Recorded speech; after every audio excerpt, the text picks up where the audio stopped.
Hello students, आज हम आपके सामने कक्षा 8 के 8वें पाठ ग्राम्य जीवनम को लेकर उपस्थित हुए हैं। हमारे इस पीडीएफ वीडियो का उद्देश्य यही होता है कि आप बिना पुस्तक के भी अपने अध्याय का अच्छे तरह से अध्ययन कर सकें। तो आइए वीडियो पढ़ना प्रारंभ करते हैं। अष्टमः पाठ है। अष्टमः 8वां पाठ है। पाठ 8वां पाठ ग्राम्य जीवनम, गांव का जीवन। इस पाठ में गांव और शहर के जीवन के विषय में बताया गया है कि गांव का जीवन जितना कष्टपूर्ण होता है, शहर का जीवन उतना ही अधिक सरल और सुविधायुक्त होता है। गांव में किसान सुबह से लेकर शाम तक खेतों में कठिन परिश्रम करते हैं और सभी लोगों के लिए अन्न उपजाते हैं। गांव में उतनी सुविधा भी नहीं रहती जितनी सुविधाएं शहरों में रहती हैं। बच्चों की शिक्षा व्यवस्था, अधिक सुख सुविधाएं आदि से हमारे गांव वंचित हैं। तो आइए इस पाठ में हम और अधिक विस्तार से गांव के जीवन के विषय में जानने का प्रयास करते हैं। ग्राम्य जीवनम सुव्यवस्थितम भवति। ग्राम्य जीवनम, गांव का जीवन सुव्यवस्थित भवति होता है। गांव का जीवन सुव्यवस्थित होता है। ग्रामे प्रायेण सर्वे स्वस्थः भवन्ति। ग्रामे, गांव में, प्रायः सर्वे सभी स्वस्थः स्वस्थ भवन्ति होते हैं। गांव में प्रायः सभी स्वस्थ होते हैं क्योंकि गांव में लोग कठिन परिश्रम करते हैं और उन्हें शुद्ध वायु मिलती है, इसलिए अधिकतर सभी लोग स्वस्थ होते हैं। वनेषु नगरेषु च तथा जीवनम न भवति।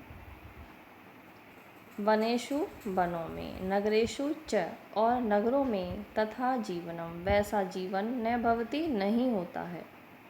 वनों में और नगरों में वैसा जीवन नहीं होता है। वस्तुतः ग्रामः वननगरयोः मध्ये सन्ति। वस्तुतः ग्रामः, गांव, वननगरयोः मध्ये, वन और नगर के बीच में सन्ति होते हैं, अर्थात गांव में वन और नगरों के बीच की सुविधाएं रहती हैं। ग्रामीणः जनाः प्रायेण कृषिवलाः भवन्ति। ग्रामीणः जनाः, गांव के लोग, प्रायः कृषिवलाः, खेती करने वाले या कृषि करने वाले, भवन्ति होते हैं। गांव के लोग प्रायः खेती करते हैं। ते च प्रातःकालात् सायं यावत् क्षेत्रेषु कर्म कुर्वन्ति। ते च और ते वे, प्रातःकालात् प्रातःकाल से लेकर, सायं यावत् सायंकाल तक, क्षेत्रेषु खेतों में, कर्म कार्य कुर्वन्ति करते हैं। वे प्रायः प्रातःकाल से लेकर सायंकाल तक खेतों में कार्य करते हैं। क्षेत्राणि सेक्तुं वारिणः पूर्ण्यः कुल्यः भवन्ति। क्षेत्राणि, खेतों को, सेक्तुं सींचने के लिए, वारिणः जल से, पूर्णः भरी हुई, कुल्यः नहरें, भवन्ति होती हैं।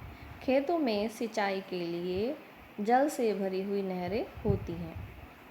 कृषकः क्षेत्राणि हलेन कर्षन्ति।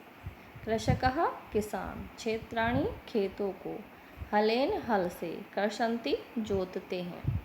किसान खेतों को हल से जोतते हैं। कुल्या जलेन तानि सिंचन्ति।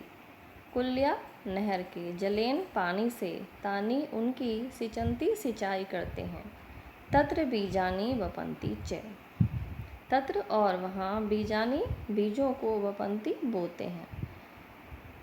नहर के पानी से उनकी सिंचाई करते हैं और बीजों को बोते हैं। ग्रामान् परितः सस्यश्यामला धरित्री राजते। ग्रामान् परितः, गांव के चारों ओर, सस्यश्यामला हरी भरी, धरित्री धरती, राजते सुशोभित होती है, अर्थात गांव में चारों ओर हरी भरी धरती पाई जाती है। परिश्रमशीलः ग्रामीणः धान्यादिकम् उत्पादयन्ति। परिश्रमशीलः, परिश्रमशील, ग्रामीणः, ग्रामीण, धान्य आदिकम उत्पादयन्ति, धान्य आदि अनाज आदि का उत्पादन करते हैं। वैज्ञानिकोपकरणानां सहायेन इदानीं कृषिव्यवसाये लाभप्रदः सञ्जातः।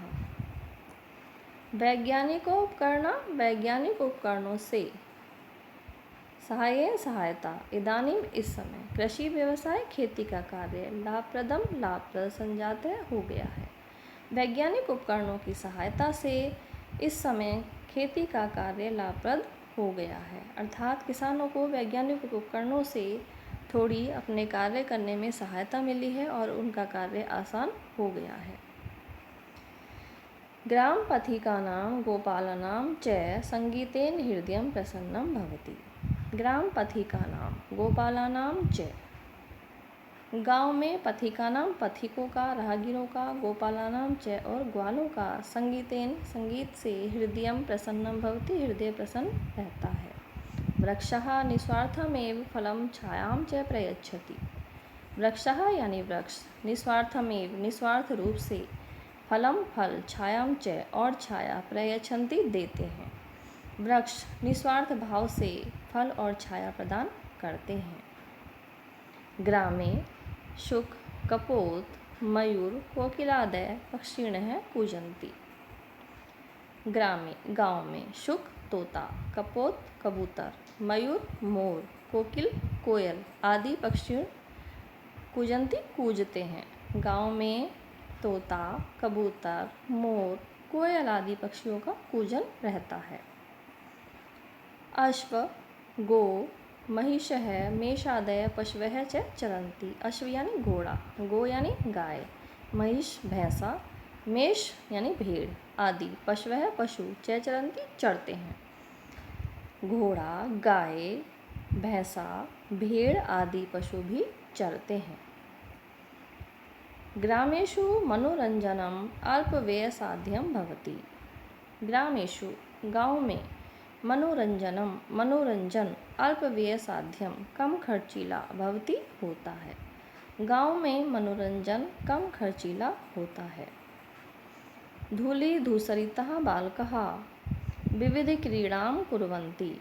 धूलिधूसरितः धूल में सने हुए, बालकः बालक, विविधा क्रीडां कुर्वन्ति अनेक क्रीड़ाएं करते हैं। जीवन रक्षणार्थम अत्यंत उपयोगिनः वायु जलादिकः ग्रामेषु प्रचुरं यथा लभ्यन्ते तथा न नगरेषु।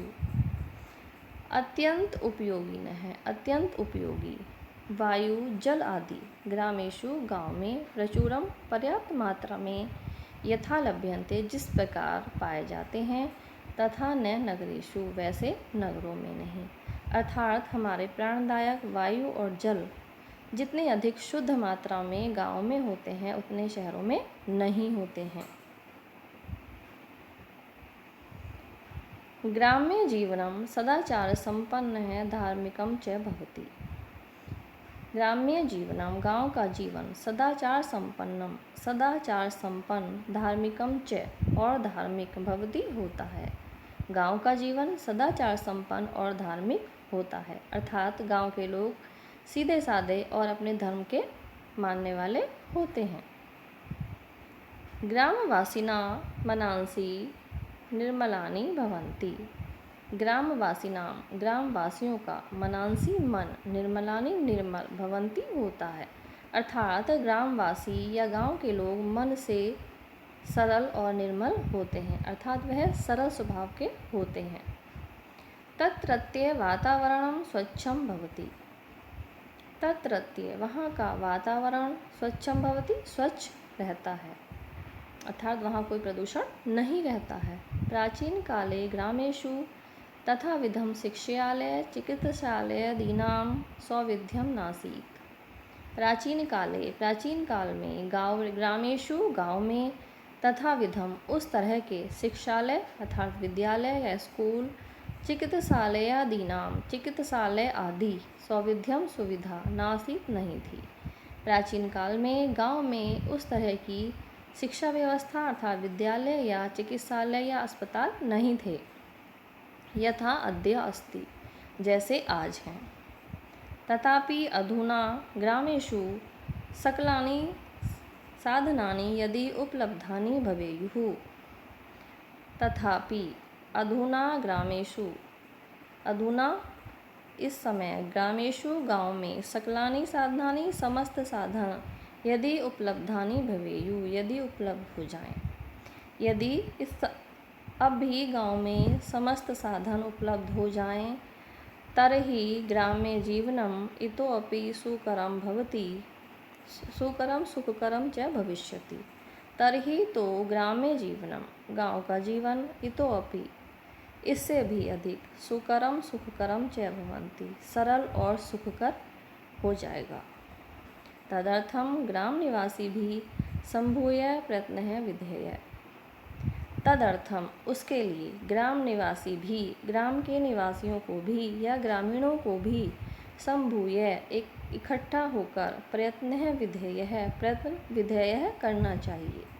यदि गांव के लोग अपने गांव में सुख सुविधा चाहते हैं तो उनको एक साथ एकत्रित होकर इकट्ठे उसके लिए प्रयत्न करना चाहिए। तो स्टूडेंट्स, उम्मीद है कि इस वीडियो के माध्यम से आपको अपना पाठ समझने में सहायता मिली होगी। अगर आप इस तरह की और भी वीडियो प्राप्त करना चाहते हैं तो मेरे चैनल देववाणी संस्कृत को सब्सक्राइब करना न भूलें। और अगर यह वीडियो आपके अध्ययन में सहायता पहुंचाने के लिए आपको लाभकारी लगा हो तो इसको लाइक और शेयर भी अवश्य करिए।